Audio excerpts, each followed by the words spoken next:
Grog was originally a British admiral. An 11-year-old boy goes 30 feet into a well to save a baby. The composer of I'll Take You Home Again, Kathleen, really meant what he wrote. Can you imagine that?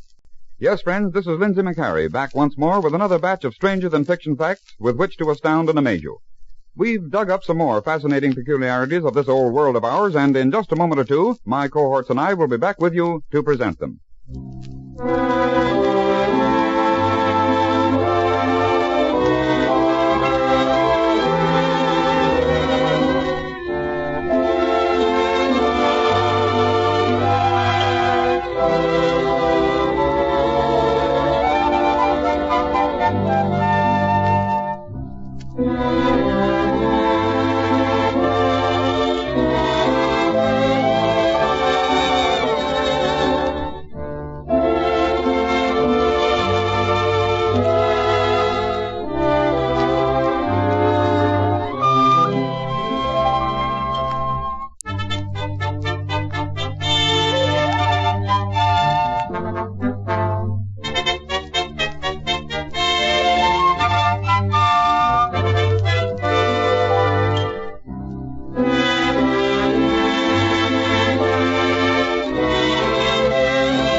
And yes, sir, we're back.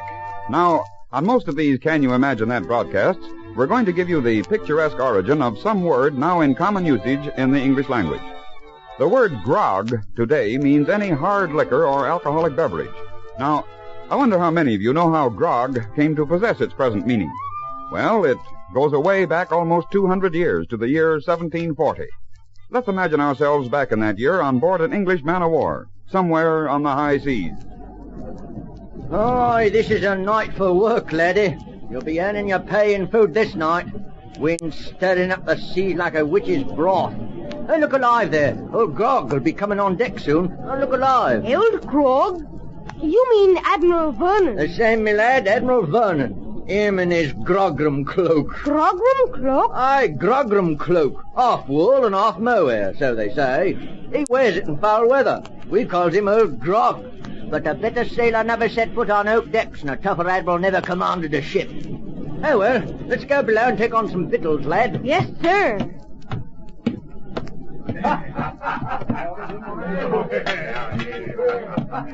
Move over, matey. Let a man sit down to his supper. Right, laddie, in here. I'm hungry. And I'm thirsty. Nothing like a panic in a woman rum to take the chill out of a man's bones after he's walked a wet and stormy deck. Here's the British rum. Hey, what's this? What's this? He don't like Who put water in my rum? Foul joke, I calls it, after a man has climbed rope and sail. Who put water in my rum? Admiral Vernon, old Grog. That's a lie. And if I find the one what done it... Now, it's true, mighty. Old Grog's cutting expensive. And cutting rum does the trick, he thinks. When I be watered rum. Now, ain't that the thing, watered rum? Tain't rum and it ain't water. It's half and half and not fit for either name. I know what we'll call it. Name it after him what thought of it. Grog. That's what it is, grog.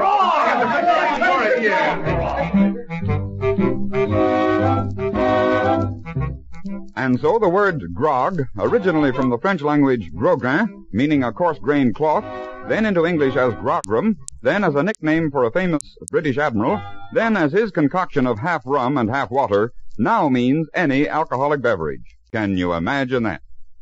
Now, we're going to take you to Texas, to Eastland, Texas to be exact. On February 18, 1928, a group of workmen are busy tearing down the old courthouse to make way for Eastland County's new Capitol building. As the cornerstone is about to be removed, one of the interested visitors, County Judge Edward Pritchard, looks on.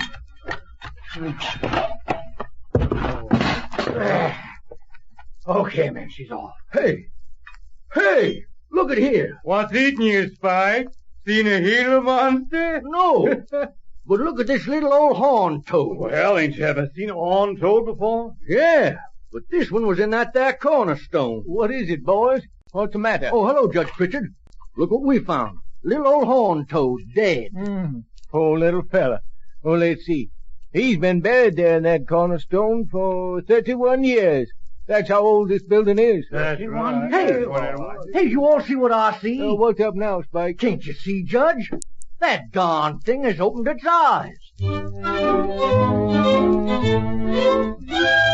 Yes, sir, the horned toad opened its eyes, and in a little while began to breathe.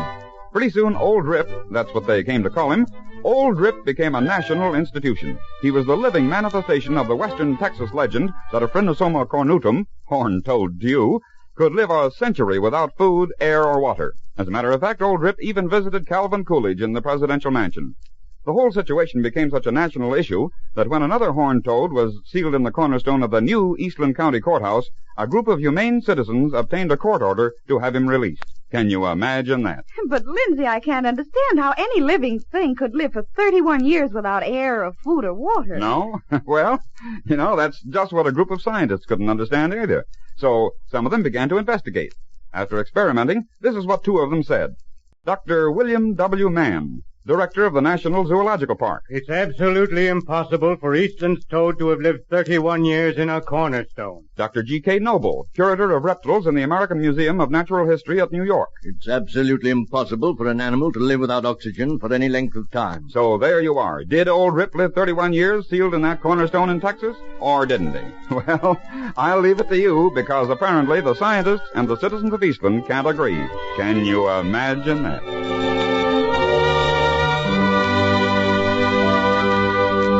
Well, now let's see. Oh, yes, here's an odd little story that I found in a newspaper of 1912. It was on May Day of that year in the town of Dothan, Alabama, that a group of workmen had just finished lunch and were returning to their task of boring a well. All right, boys, get to work. Hey, what's that? This town papa must like a picking in it. Lordy, looky down there in that well. Man, oh man, it's a white baby. Come on, let's get to work. What's holding up the parade? Looky, boss, down there in that there old well. Little white child done fall in. What? Well, but don't stand there. Get him out. We can't go down there in that hole, boss. It's 30 feet down to the bottom, only 15 inches across. And none of us can get down there nohow. Yeah, you're right. We can't widen the hole or the dirt will fall down there on the baby. Yeah. What's happened? Oh, run along, young'un, run along, run away. Come on, tell me, what's that? Say, there's a baby down that well. That's right, white boy. Baby done fall down there and we can't get him out. Of course you can't. You're too big. But I can. What? Well, sure you can. Will you do it, boy? Sure I will. Come on, tie a rope around my feet and let me down that well. Yeah, sure, go on, get a rope now. And tie it around him. Well, sir, young Henry Matthews, a tailor's apprentice, 11 years old, was lowered slowly down into that 30-foot well. Down, down, down toward the little 3-year-old Benny Grant he went. Twice he tried and failed. Twice he had to be drawn up without the baby. Then, on the third try, at last his voice rang up the narrow excavation. Hold it! Okay, I've got him. Pull us up!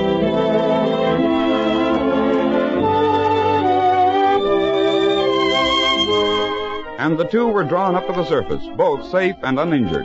When the baby's father, bank cashier B.J. Grant, warmly thanked Henry Matthews, Henry said bashfully, "'Twarn't nothing." But the Carnegie Foundation and Mr. Grant thought differently, for Henry received not only a Carnegie Medal for valor, but a trust fund to provide him with a college education.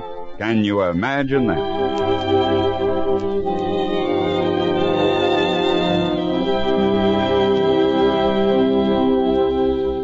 You know, a great many of our popular songs have had a strange, inspirational origin. Most of the so-called pop tunes today are written to fit a particular situation in a motion picture or a stage musical production. But some of the old ones can boast of a much more romantic beginning. For instance, well, let's go back to a home in Louisville, Kentucky in the year 1875. Thomas Payne Westendorf, a native Virginian, is sitting in the parlor with his beloved wife, reading. Tom, Yes, honey. Tom, I've been thinking. You know, the doctor says that since our baby died, he thinks I should have a change of surroundings. Yes, Kathleen, I know. And I think you should go back to New York in the spring to visit your mother for a while. Would you like that? You know I would, but... Well, I so dread that long trip all alone. Alone? Oh, honey. You don't think I'd let you make that trip alone, do you? Don't worry. In the spring, I'll go with you, Kathleen. I'll take you home. Thank you, Tom. I think I'll go to bed. Good night. Good night, honey. After his wife had left the room, Tom Westendorf couldn't concentrate on his book. Something seemed to draw him to the piano. Music would prove a solace in the recent sorrow he and Kathleen had experienced. As he improvised on the ivory keys, his eyes fell upon an old song by George Parsley, Barney, I'll Take You Home Again. The words of the title struck him. Immediately, a melody seemed to drip from his fingers. Suddenly, he left the piano and began to write words. Verses flew across the paper before him. And within an hour, Thomas Paine Westendorf had written the words and music of one of our most beloved ballads. I'll take you home again, Kathleen, across the ocean wild and wide, to where your heart has ever been, since first you were my bonny bride.